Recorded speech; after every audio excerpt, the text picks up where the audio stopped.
Hello, thank you for watching my channel today. My name's Sarah and my channel is called Your True Shelf, and I'm sitting in a slightly different position today because it's pouring with rain and the light, even though it's early in the morning, the light is terrible and so I'm facing the window-ish. So you can still see some books. These aren't the normal shelves that you look at, but also you can see my easel there just because I use this room for art and books, the best things in life. And yeah, so I that's just in the background. So we're slightly different, but we're better lit. So that's good. So we're doing a Friday reads today. I haven't done one for a couple of weeks, so the books rack up if I don't do them regularly. And so I'm going to start with the books that I finished since I did my last Friday reads. Then I'll talk about a couple of DNFs, what I'm currently reading, what I've hauled, and upcoming plans. That's my plan. So the first book I finished, which feels like ages ago now, was Hester by Margaret Oliphant, which I listened to on audio, and that was the group read for Victober, which is why I decided to read it. It's my first Margaret Oliphant that I'd read, and it's about a girl called Hester and her mum who come back to what's known as the Vernonry. It's a place where Catherine Vernon puts up some of her relatives with accommodation, and they come to live there because Hester's dad was once in charge of the family bank, but he basically wasted the bank's money, did a runner, and then Catherine Vernon, who was his cousin, I believe, had stepped in and gave her own personal money into the bank to save the bank from collapsing. And she's been sort of the matriarch of the family ever since. She never married, she never had children of her own. But she, like I said, she keeps these other relatives who are not very nice in accommodation and with some money. And Hester comes along with her mum. Hester's about, I think, 12-ish when the book starts, and she goes up to when she's about 18 during the course of the book. Hester and Catherine clash. And Hester really wants to be able to be allowed to work. She's not interested in romance or getting married.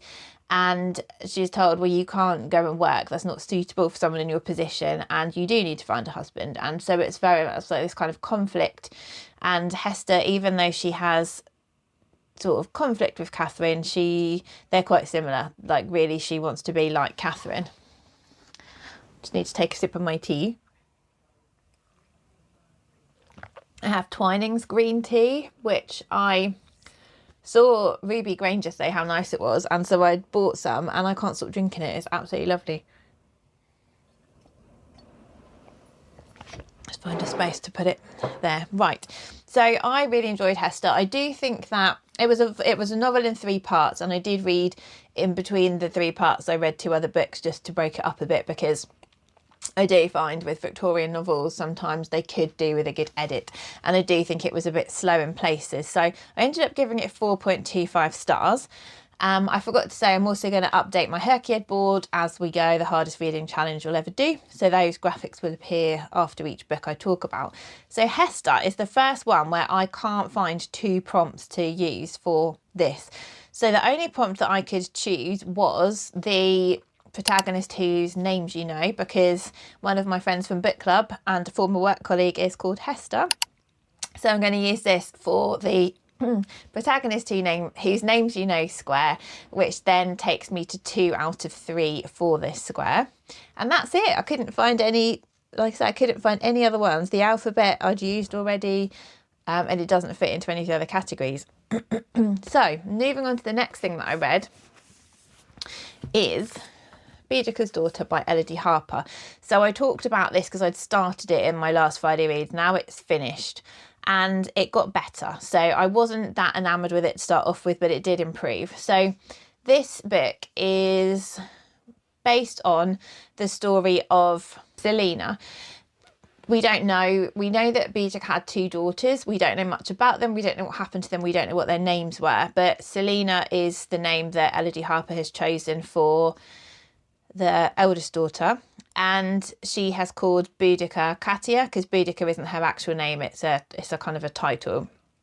And so at the beginning of this book is where they were the Iceni were burning Colchester and they were trying to evict the Romans, and that bit is the bit I found difficult, because when I read Manda Scott's Boudica Quartet, that took up masses of space in the book and it was done in extreme detail brilliantly, and this book wraps it all up very quickly, and I found that really hard to get my head around because everything was made, I think, very simple, and the battles were done very briefly, and I couldn't get my head around that at all. However, once that bit was over and it went on forward from where Manda Scott's series ended, I could then get more into it because I wasn't comparing it to her series. So this isn't a spoiler, but she basically ends up going to Rome and interacting with the Roman royalty and those in charge in Rome, and her story, I think, got a lot better at that point. I didn't feel that this was as good as the Wolf Den trilogy, and again, it might be because the Wolf Den took place over 3 books and this is taking place over 1 book, and you can't do as much with that period of time in just a single book. So I would still say this is definitely worth reading, especially if you're interested in the time period and in the Iceni and the rebellion against the Romans and Roman Britain. But this, for me, I was really sorry to say I was a bit disappointed. So I ended up giving it 3.75 stars. So still a good rating. But I was thinking before I went in it would be a 5-star. So I guess it was my own expectations which weren't quite met. So for HRCYED, I'm going to use this. I use this as my August new release book, which you have to read within 60 days of the release date, and I just about managed it. So this is that, which takes me, that was my 4th new release out of the year. And then the other square, which I have now completed, which is nice to see another square change colour, is to buy a book and read it and then go to an author event talking about the book. And I did go and meet Elodie Harper at my local Waterstones, where she did an event and she signed the book for me. And so I can finally tick off another square, which is a very good feeling. Moving on from there, I had pre-ordered on audio Heart the Lover by Lily King. If you've watched any of my recent videos where I've talked about Lily King, you'll know that I am a very big fan. She's one of my favourite authors. And when I knew she had a new book coming out, I was so excited. And this book, I am not going to spoil what it is, but this book has a link with Writers and Lovers. And when I found that link, because I didn't know that going on, when I found that link, I was just overjoyed that that link was there, because I loved Writers and Lovers so much. Personally, I think if you read Writers and Lovers first, that it's not a sequel, but I think if you read Writers and Lovers first, it would bring you that kind of, oh wow, that it brought me. If you want to read Heart the Lover first, I still think that's fine. Not going to say any more because I don't want anyone to like get a spoiler. So this book is about a character who's nicknamed Jordan, and she is at college and she's studying English, and she meets this guy called Sam, and Sam and his best friend Yash live in one of the professor's houses because he's away, I think, on sabbatical or something. So Sam and Yash are living in this house. They are extremely academic. They are huge readers. They write. They love debating. They love doing essays. And Jordan is quite kind of, I guess she's inspired. She's basically, they're living for free in this really lovely house, and Jordan is trying to balance work and what she can afford as well as doing her schoolwork. So she's not able to get as much into the academia as they are because she's working as well. But she really likes hanging out with them, and they like playing like card games together, and they cook together, and they just like have a good time together. And she's with Sam. Sam's her boyfriend. And then we're following Sam and Yash and Jordan's story. And then part 2 of the book, which it does say on the back cover, so I don't feel this is a spoiler. Part 2, we jump into the future. We're with Jordan when she has a husband and 2 boys. And all of a sudden, there's a past figure who comes back into her life. And I think the tagline on the book was something like, I always knew I'd write a book about you one day.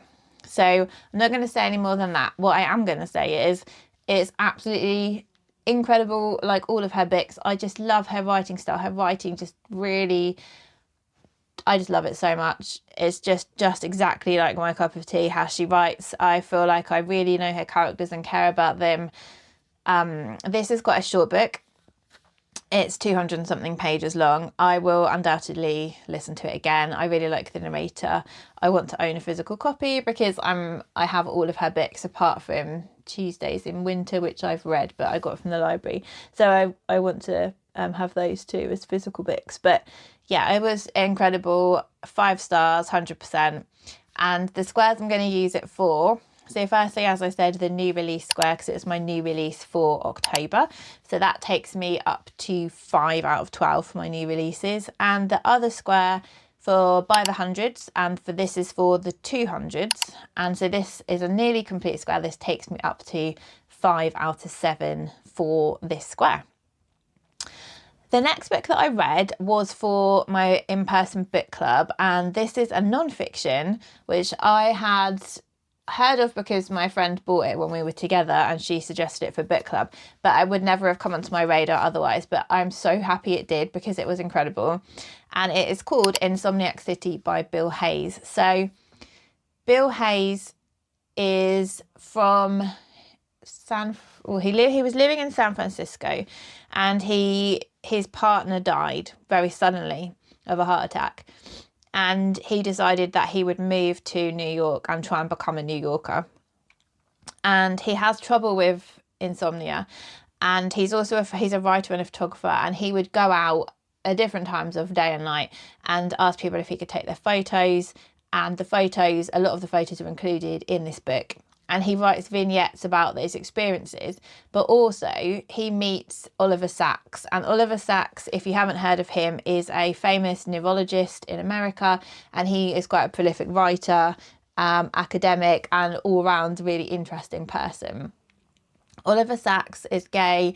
He's never come out about his sexuality. He hasn't had a relationship for like 35 years. And at this point, he's about, I think, like mid-60s.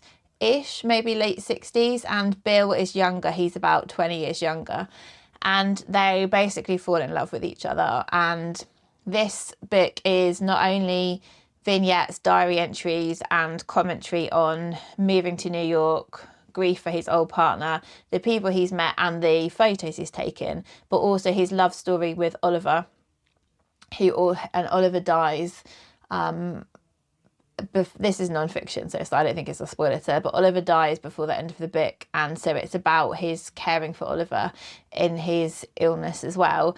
And it's one of the most beautiful books I've read for a long time. It's incredible writing. I think, again, like Lily King, Bill Hayes' writing just really like hits the nail on the head for me. Like, he writes fairly like short pieces within the book, but they're just so well done. And I thought the way that he handled Oliver's illness and death, it was sad, of course, but he didn't make it so that he was trying to make us feel like completely sad by it.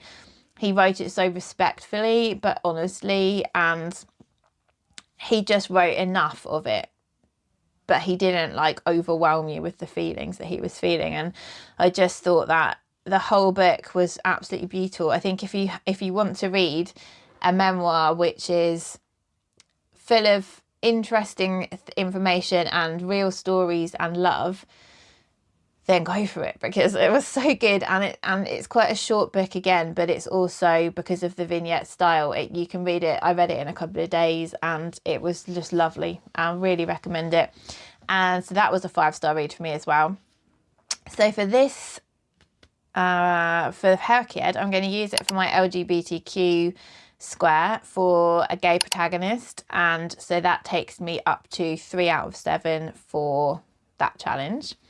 And then I'm also going to use it for my last 10 years new releases square, because this one was released in 2017, and so I'm going to use it for that year, and that takes me up to 4 out of 10 for that challenge.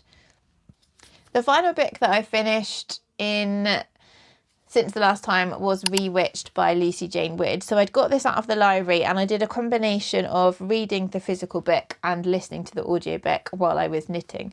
And I really enjoyed this. I wasn't sure if I would enjoy it because I'm not a big fan of cozy books, but Lucy, I love her YouTube channel. I just really like her as a person. So I really wanted to read this, and she set her second book in the same world, and she's writing books 3 and 4 also in the same world, but they're not sequels to each other, so you can read them in any order.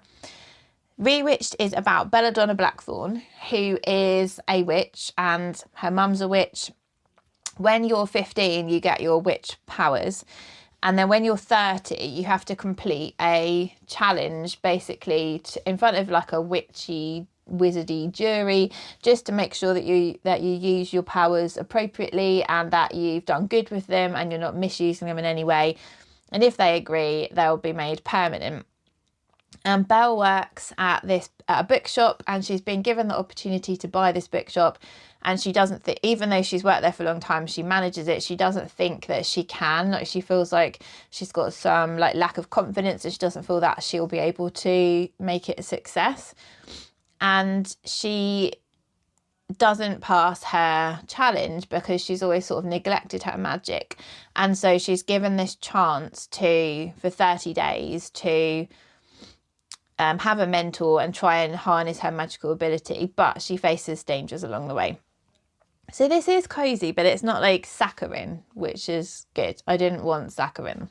And I enjoyed this so much, I think because I picked up that I felt that Lucy's personal feelings about when you lose confidence or when you feel like you can't do something and it holds you back was coming through into this book. And after the audiobook finished, there was actually an interview with Lucy, and she said exactly that's how she was feeling when she started writing this book. And I really felt that you could sense that, and it gave it such a genuine feeling. And I think because also I've definitely felt those feelings as well, I could really connect with Belle, and I really liked seeing her deal with that aspect of herself throughout the book.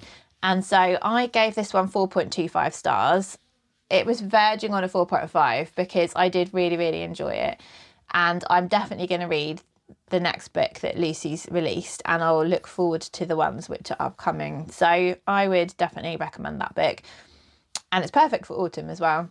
It's for HRCYED. So I'm going to use L in the alphabet challenge for Lucy in Lucy Jane Wood, which takes me up to 16 out of 26 for the A to Z. And I'm also going to use it for my by the hundreds, and this is for the 400s. So that takes me up to 6 out of 7 for by the hundreds. So I've only got the 700s left. And I am reading a book that can fulfill that now, which is good. So I DNF'd 2 books this month. So my reading was getting so slow this month. I was hardly picking my books up. I've had a lot of what I call like prescribed reading, where I've decided in advance what I'm going to read. I've got some books out of the library, needed to read them. I've had books for book club. I've had books for just different stuff that I've told myself I had to read. And then I think I got a bit fed up of doing that and not just choosing what I fancied, which I tell myself every year I'm not going to do. And for TBR Spin, for September, I had picked The Invention of Wings by Sue Monk Kidd. This was given to me when I left my first GP job, and I left that job in 2016. So it was 2016. I got given that book then, and it's sat on my shelf ever since. And I didn't like it, and so I ended up DNFing. So it's set in slavery times in America. It's about a girl called Sarah Grimke, and she is like 11, and she doesn't think her parents are plantation owners, and she has seen horrible things that they've done to their slaves, and she's very much doesn't believe that slavery should be happening. She's an abolitionist even though she's a child, and her parents are punishing her for her thoughts and feelings about this. And she's gifted a slave called Handful for her 11th birthday, and she wants to help Handful. She wants her to learn to read and write, and she wants to help her escape when she's old enough. And she's also really scared because it's illegal to teach slaves to read and write, which I didn't know. And so the premise sounds good. It was the execution for me that lacked, because apparently this is also based on a true story. But I didn't really I felt the characters felt quite flat. I didn't really think the writing was engaging, and every time I went to pick it up I was like, oh, I don't really want to read this. And then after, I think it's about 100 pages, I just thought, you know what, I don't have to read this. I'm just going to DNF it. And I think the main reason I hadn't DNF'd it was because it was for TBR Spin, but it doesn't matter. I've still taken a book off my stack, which is what TBR Spin is for. And so I decided to DNF that one. Then I was also concurrently listening to White Teeth by Zadie Smith, which is sort of like a modern classic. A book that I'd got from a charity shop years ago, I've never read. And I found a copy on Libby. So I was listening to it, and I liked it in some ways because it was very evocative of London. But I found there's two main male protagonists, and I got over 100 pages in, and they were by far the main characters we were hearing about, and I didn't like them at all. Well, one of them was fine. The other one was just really kind of annoying and boring. And so every time we were with him, I was just like, oh. And I wanted to hear much more about the women, and I think a second generation is introduced into the book, but I just couldn't be bothered to get all the way through.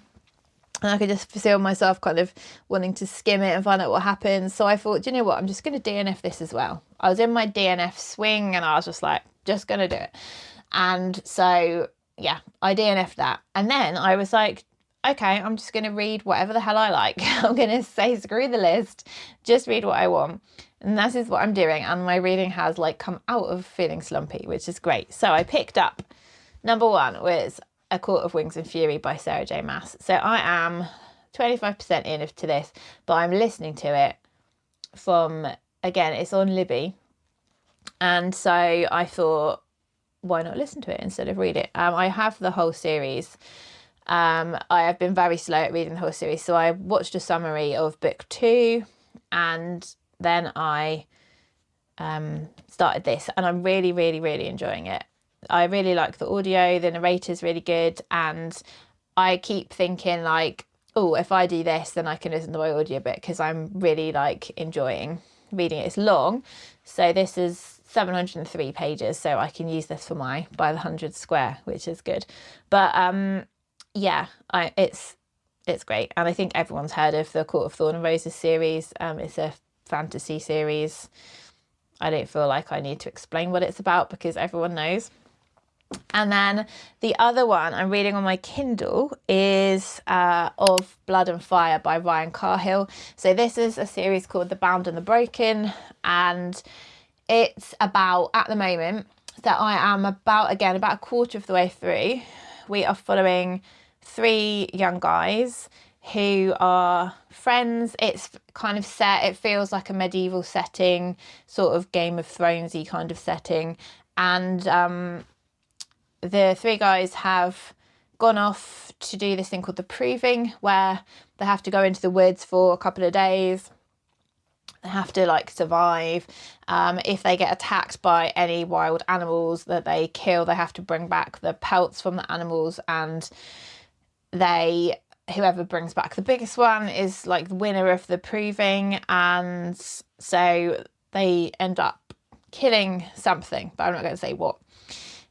And we're kind of at the celebrations of them returning home at the moment, and I'm enjoying it. It's good. I would say it's quite male, so it's very it just feels like quite a boy book at the moment, which I know that might sound a bit of a weird thing to say, but the men are much more focused on than the women. It's quite boys go out into the woods and hunt. I don't know, it just feels quite male at the moment, but I'm enjoying it. And yeah, it's part of a series. So if I finish this and want to carry on, then, which I'm assuming I will, then there are other books out at the moment. So that's what I'm currently reading. And hauls, I've only got 2, and they're both birthday presents. I did mention them on my last video because I just did a video about all the books that I hauled this year. So they're both presents from my best friend.